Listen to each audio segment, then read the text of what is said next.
Bismillahirrahmanirrahim. Assalamualaikum warahmatullahi wabarakatuh.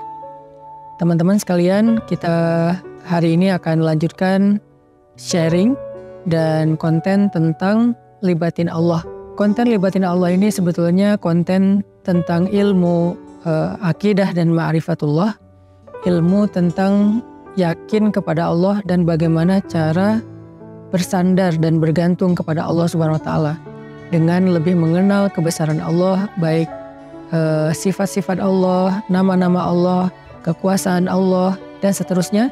Sehingga dengan kita belajar ma'rifatullah ini, kita jadi tahu bagaimana harusnya kita berinteraksi dengan Allah. Kaifa nata'amal ma'allah fi hayatina.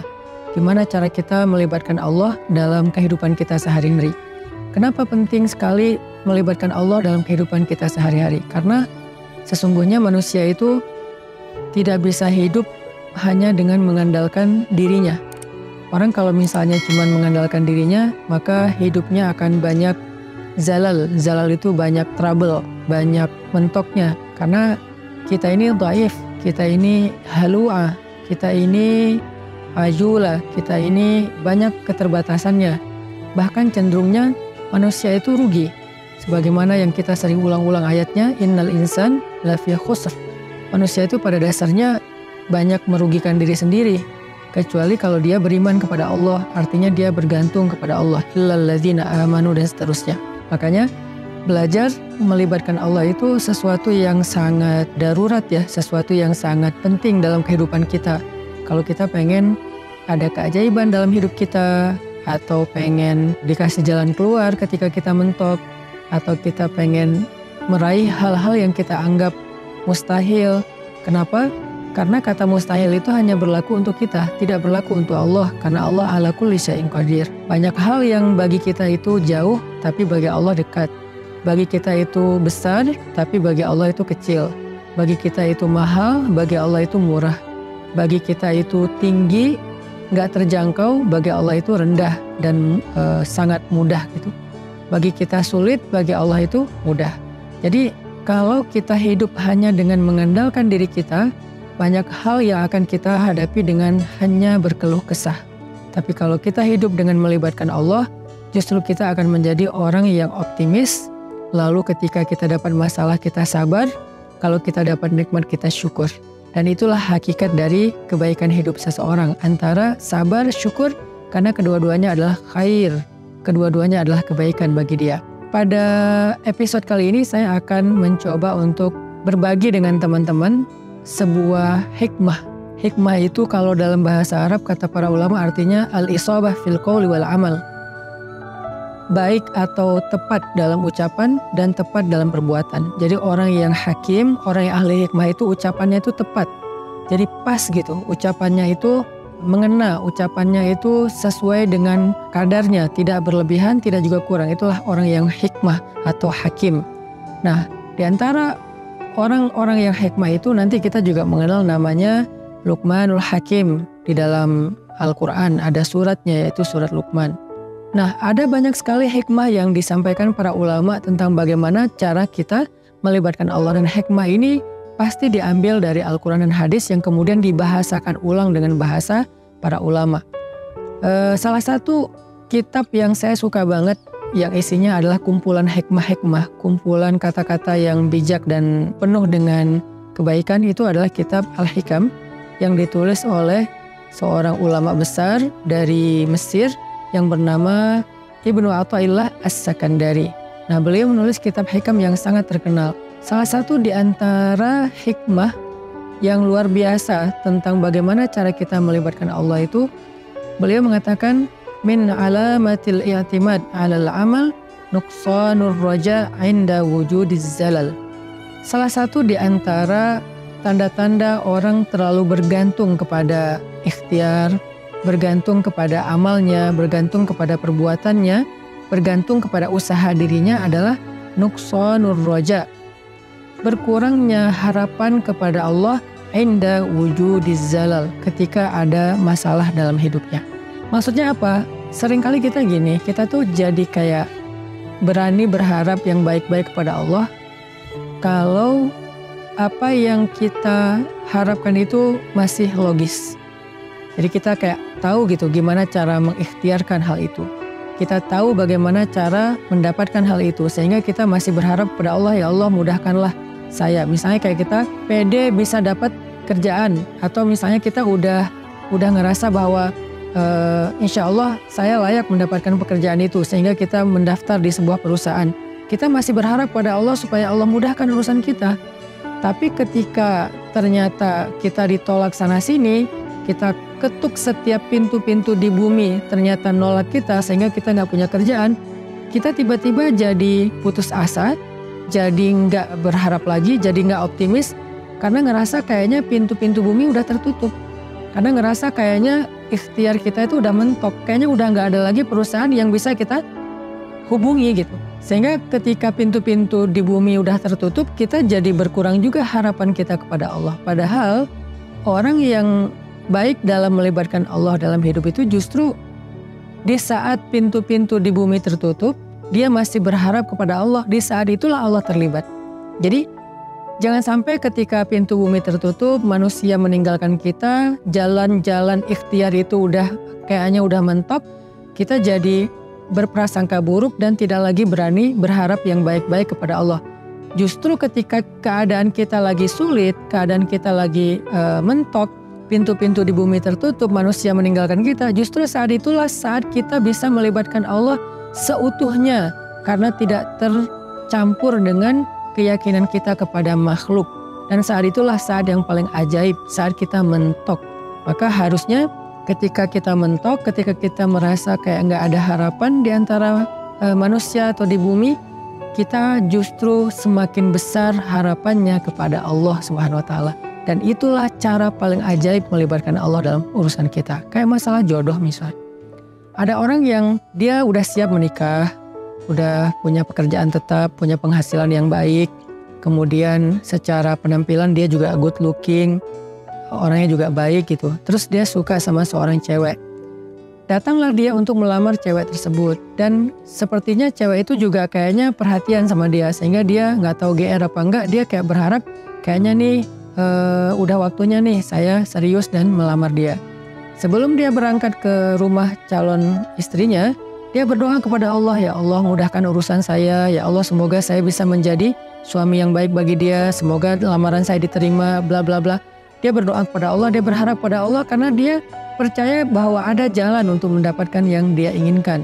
Lalu ketika yang terjadi justru sebaliknya, dia ditolak walaupun dengan cara baik-baik atau bahkan mungkin dengan cara yang agak sedikit kasar. Perempuan itu menolak dia atau calon mertuanya yang menolak, ayah dari perempuan itu yang menolak, atau mungkin ada banyak masalah lain yang terjadi sehingga nggak bisalah dia melamar perempuan itu. Apakah dia masih berharap kepada Allah? Kalau dia sudah tidak lagi berharap pada Allah, berarti selama ini dia sebetulnya lebih bergantung kepada ikhtiarnya, kepada usahanya daripada kepada Allah. Makanya tidak terjadi keajaiban. Bukan begitu cara melibatkan Allah. Justru ketika lamarannya ditolak, saat itulah dia bisa mengandalkan Allah seutuhnya. Karena tidak bisa lagi mengandalkan good looking, gak bisa lagi mengandalkan mapan, gak bisa lagi mengandalkan ikhtiar-ikhtiar manusiawi. Saat itulah dia seutuhnya bisa mengandalkan Allah, dan itulah cara melibatkan Allah untuk mendapatkan keajaiban dalam hidup. Sehingga jangan berputus asa dan jangan nyerah. Kalau gak bisa mengetuk pintu hati manusia, maka ketuklah pintu rahmat Allah Subhanahu wa Ta'ala. Dan Allah lah yang membolak-balikan hati. Kalaupun gak perempuan itu, Allah akan gantikan dengan perempuan lain yang lebih baik daripada dia untuk kita. Artinya gak boleh berhenti berharap pada Allah. Justru berharap kepada Allah di saat kita sedang sulit, itulah cara paling ajaib mendatangkan keajaiban Allah Subhanahu wa Ta'ala. Ada nasihat dari kisah Nabi Yusuf alaihissalam di dalam surat Yusuf, ketika Nabi Yakub meminta kepada anak-anaknya mencari Nabi Yusuf dan mencari adik mereka yaitu Bunyamin. Nabi Yakub bersabda, "Ya bani yadhhabu fatahassasu min Yusuf wa akhihi فتحسسوا من يوسف وأخيه ولا تيأسوا من روح الله إنه لا ييأس من روح الله إلا القوم الكافرون." Wahai anak-anakku, kata Nabi Yakub, pergilah dan carilah kabar tentang Yusuf dan saudaranya itu Bunyamin. Dan janganlah kalian berputus asa dari rahmat Allah, dari pertolongan Allah, dari campur tangan Allah, dari keajaiban di sisi Allah. Sesungguhnya tidak ada yang berputus asa dari rahmat Allah kecuali orang-orang yang mengingkari kebesaran Allah, orang-orang yang tidak beriman. Jadi ciri di antara orang yang beriman itu tidak berputus asa. Dan kalimat putus asa ini tidak akan muncul kalau tidak ada zalal, tidak ada masalah, kalau nggak mentok. Nggak mungkin dong kita berputus asa sementara jalan masih terbuka lebar, segalanya masih normal, semuanya masih sesuai prediksi kita. Itu nggak ada alasan kita berputus asa. Justru alasan berputus asa itu ketika kita punya masalah, mentok, trouble, error, bla bla bla. Justru saat itulah kita rentan dengan putus asa. Nah, orang yang beriman di saat itu justru mereka bertambah yakin kepada Allah.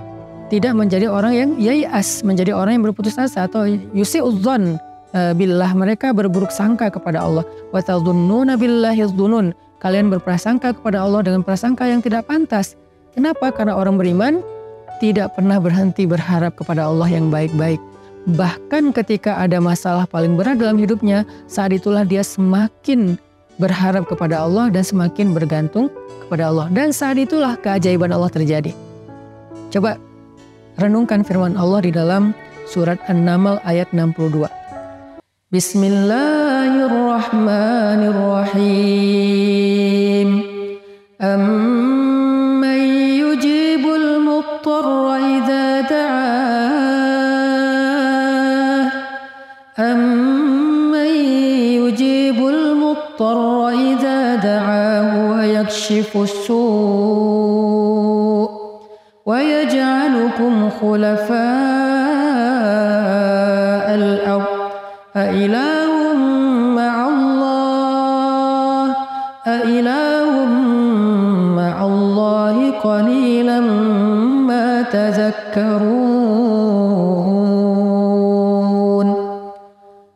Siapakah yang akan memperkenankan doa orang-orang yang sedang kesulitan jika dia berdoa kepada Allah dan kemudian menghilangkan keburukan dari mereka dan menjadikan kalian sebagai pemimpin-pemimpin di muka bumi? Apakah ada ilah yang patut disembah bersama dengan Allah? Qalilan ma tazakkarun, sedikit sekali apa yang kalian mengerti. Siapakah yang akan menjawab doa orang yang ketika muttar? Apa itu muttar? Muttar itu artinya orang yang sedang dalam kesulitan yang luar biasa. Muttar itu artinya orang yang sedang dalam kesusahan yang sangat besar. Muttar itu artinya orang yang udah mentok, itulah muttar. Maka amma yujibul muttar, siapa yang akan bisa menjawab panggilan orang yang sedang muttar, yang memanggil ya Allah, ya Allah, ya Nasir, ya Azim, ya Aziz, ya Rabbal Alamin, ya Rabbi. Siapa yang akan menjawab panggilan ketika ada yang memanggil dalam keadaan kesulitan ya Allah selain Allah Subhanahu wa Ta'ala? Hanya Allah yang bisa menjawab. Ketika manusia tidak bisa menjawab, orang tua nggak bisa menjawab, teman-teman nggak bisa menjawab, mereka nggak ngangkat telepon, nggak ngebalas WA, nggak ada yang mau membantu kita, nggak ada yang yujib. La ahad yujibuna, tidak ada satupun yang menjawab kita. Faman yujibul muttar, siapa yang menjawab kita ketika dalam keadaan muttar seperti itu? Allah. Maka di dalam ayat ini Allah ngasih kita nasihat, wahai hambaku, la tahzan kalau manusia tidak menjawabmu. La tahzan kalau manusia tidak memenuhi panggilanmu. La tahzan kalau manusia meninggalkanmu, mengabaikanmu. La tahzan kalau mereka berpaling dari kamu. Kenapa? Aku tidak akan pernah meninggalkanmu. Aku tidak akan pernah menyia-nyiakanmu. Wadduha wal laili idza saja ma wadda'aka rabbuka wa ma qala. Ma wadda'aka rabbuka wa ma qala. Tuhanmu tidak pernah meninggalkanmu dan tidak benci kepadamu, wahai hambaku, walaupun kamu pendosa sekalipun. Ada 3 kondisi di mana seseorang itu doanya tidak ada hijab dengan Allah. Salah satu di antara 3 kondisi itu adalah ketika orang ini terzolimi. Orang yang terzolimi, walaupun dia pendosa, walaupun dia ahli maksiat, walaupun dia orang yang selama ini jauh dari Allah, tapi ketika dia dalam keadaan terzolimi, dalam keadaan susah, dalam keadaan dianiaya, dia berdoa, doanya nggak ada hijab dengan Allah loh. Walaupun dia selama ini nggak pernah sholat, walaupun selama ini dia nggak puasa, walaupun selama ini dia nggak berhijab, walaupun selama ini dia nggak pernah buka Al-Quran, walaupun selama ini dia nggak pernah mengingat Allah, tapi dalam kondisi ketika dia muttar, terzalimi, susah, maka tidak ada hijab antara dia dengan Allah ketika dia berdoa. Kenapa? Itulah istimewanya keadaan ketika orang terzalimi atau muttar. Allah nggak ngelihat dia puasa atau enggak. Allah nggak ngelihat dia sholat apa enggak. Yang Allah lihat dia memanggil Allah atau enggak. Makanya hati-hati kata Nabi dengan doa orang yang terzalimi. Walaupun orang yang terzalimi ini ahli maksiat, kalau dia terzalimi lalu dia berdoa kepada Allah, doanya nggak ada hijab. Sehingga Allah berfirman, amma yujibul muttar. Siapa yang menjawab orang-orang yang sedang susah ketika dia memanggil Allah, idza da'ah wa yakshifus su', lalu Allah menghilangkan kesusahan darinya. Bahkan Allah menjadikannya sebagai pemimpin, artinya Allah berikan kepada dia kemuliaan, kekuasaan, dan segala kebaikan-kebaikan dalam hidup. Siapa? Allah. Masih ingat gak dengan kisah seorang laki-laki soleh yang melakukan perjalanan, lalu di tengah jalan dia dirampok. Karena di zaman dulu itu kan banyak perampok atau begal di tengah jalan. Ketika dia dirampok, dia bilang kepada perampok itu, wahai rajul, wahai laki-laki, ambillah apa yang kalian inginkan, biarkan aku kembali kepada keluargaku, kepada anak dan istriku, mereka menungguku.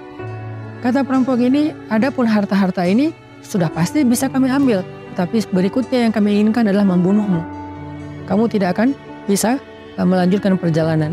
Maka laki-laki ini pas tahu bahwa dia nggak punya harapan untuk meloloskan diri, dia udah dipegang sama mereka, tinggal dipenggal, dia bilang, kalau begitu beri saya waktu sebentar saja untuk sholat 2 rakaat. Setelah itu lakukan apa yang kalian inginkan. Karena bagi para pembunuh 2 rakaat sholat itu nggak lama dan bukan sesuatu juga yang berat, ya kata mereka, ya udah sholat aja 2 rakaat. Tapi aksir, sholatnya pendek-pendek aja, nggak usah panjang-panjang. Akhirnya dia pun sholat 2 rakaat. Ketika dia sholat 2 rakaat, dia bingung, habis baca Al-Fatihah dia baca ayat apa lagi. Yang terlintas di dalam pikirannya cuma ayat ini. Kebenaran dia hafiz Al-Quran, walaupun dia hafal 30 juz, dia nggak tahu mau baca surat apa setelah Al-Fatihah. Kecuali surat inilah yang terlintas di dalam benaknya, sehingga dia baca setelah Al-Fatihah dengan suara lirih berbisik, amma yujibul muttar idza da'ah wa yakshifus su', dan seterusnya. Kemudian setelah dia membaca ayat ini, dia ruku, dia sujud. Ketika dia rakaat kedua juga dia membaca ayat yang sama, karena dia nggak ingat ayat yang lain. Ketika dia sujud terakhir, dia mendengar suara ada orang mengendarai kuda datang ke arah mereka. Tiba-tiba suara teriakan orang yang sedang dipukul. Lalu setelah itu kuda itu menjauh pergi, dan ketika dia bangkit dari sujudnya, dia tahiyat, dia salam. Selesai dia salam ke kiri, dia ngelihat para perampok-perampok itu dalam keadaan telah terkapar dan dalam keadaan tidak bernyawa. Kemudian setelah itu dia bertanya kepada laki-laki yang mengendarai kuda, ya fulan, man ant, siapa kamu, siapa kamu? Orang itu menjawab, aku adalah utusan dari zat yang mendengar dan menjawab panggilan orang yang memanggilnya. Aku adalah utusan zat yang menjawab orang yang memanggilnya, yang menjawab siapa yang dalam keadaan susah yang memanggil dia, yaitu utusan Allah Subhanahu wa Ta'ala. Akhirnya orang ini pun selamat dan membawa hartanya kembali ke kampungnya. Ini salah satu contoh kisah yang sangat terkenal di antara kisah-kisah para ulama. Bagaimana ketika kita mentok, ketika kita nggak punya jalan ikhtiar, ternyata justru saat itulah saat terbaik kita berharap pada Allah, saat terbaik kita berbaik sangka kepada Allah, saat terbaik kita melibatkan Allah dengan husnuzon dan roja, dan saat itulah saat terbaik untuk mendapatkan keajaiban dalam hidup kita. Yang terakhir, kisah 3 orang yang terkurung di dalam gua. Mereka sedang melakukan perjalanan, terjadi badai, akhirnya mereka berlindung di dalam gua. Ini terkenal juga kisahnya dengan riwayat hadis yang sahih. Ketika mereka terkurung di dalam gua, tiba-tiba batu gua itu menutup gua karena terjadi kayak longsor, batunya menutup mulut gua. Dalam keadaan seperti itu mereka takut kehabisan udara dan mereka nggak bisa makan dan seterusnya, mereka terjebak. Tiba-tiba masing-masing berdoa dengan tawasul kepada amal-amalnya di masa lalu. Ada yang bertawasul dengan birrul walidain, ada yang bertawasul dengan sifat amanah dan adil, ada yang bertawasul dengan sifat takwa meninggalkan dosa. Sehingga singkat cerita, setelah mereka meminta kepada Allah dan bertawasul dengan amal-amal mereka, mulut gua itu terbuka, batunya bergeser dan mereka pun selamat. Kenapa ini bisa terjadi keajaiban kayak gini? Mereka udah mendorong batu itu tapi tidak sanggup. Artinya ikhtiarnya udah mentok. Apakah mereka berputus asa? Enggak. Saat itulah mereka melibatkan Allah secara utuh dan melihat keajaiban Allah Subhanahu wa taala. Maka kembali kepada hikmah dari Imam Ibnu Athaillah As-Sakandari, min alamatil i'timad 'alal amal nuqsanur raja' inda wujudiz zalal. Di antara ciri-ciri orang yang masih bergantung kepada perbuatannya, ikhtiar dan usahanya adalah berkurangnya harapannya kepada Allah ketika terjadi masalah dalam hidupnya. Maka jangan pernah berkurang harapan kita kepada Allah. Justru ketika kita punya masalah dalam hidup dan kita ngerasa tidak ada jalan di antara jalan-jalan di bumi, kita menjadi lebih berharap kepada Allah dan yakin dengan jalan-jalan yang lebih baik yang ada di langit insya Allah. Barakallahu fikum. Wassalamualaikum warahmatullahi wabarakatuh.